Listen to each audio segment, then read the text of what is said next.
The walls of Jericho had fallen. Israel had seen the mighty hand of God bring victory, but the conquest was not yet complete. Now Joshua would face deceit, defeat, and divine wonders, as the battle for the promised land raged on. But the children of Israel committed a trespass in the accursed thing. Achan, of the tribe of Judah, took of the spoils from Jericho, which the Lord had forbidden.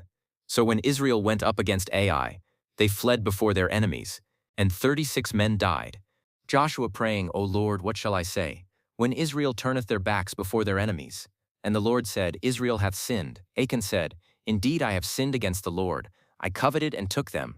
And the Lord said unto Joshua, Fear not, take all the people of war with thee, and arise, go up to Ai.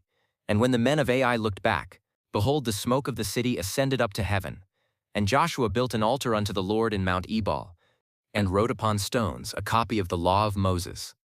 Then all Israel elders, officers, and judges stood on either side of the ark, half in front of Mount Gerizim to bless the people, and half before Mount Ebal to curse, as Moses commanded.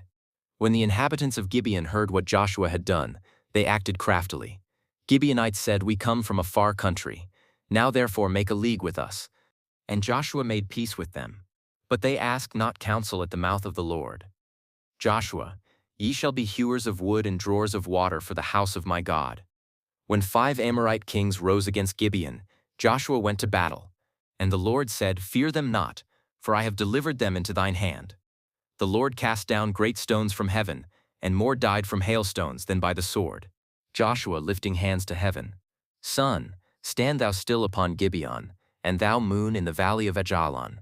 And the sun stood still, and hasted not to go down about a whole day. The 5 kings fled and hid in a cave at Makkedah. Joshua sealed the cave, and later brought them out. Joshua said, Put your feet upon the necks of these kings.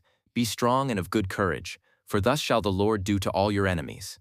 Joshua took Makkedah, Libnah, Lachish, and all the cities of the south. Then he turned north, and the kings of Hazor, Madon, Shimron, and Akshaph gathered with their armies. And the Lord said, Be not afraid because of them. Joshua came suddenly, and the Lord delivered them into his hand. Now these are the kings of the land which the children of Israel smote, from Jericho to Ai, from the hills to the valleys, 31 kings in all. So Joshua took all the land, and the land rested from war. But now the time had come for the land to be divided. Join us in part 3, as the tribes receive their inheritance, and Joshua prepares for his final farewell.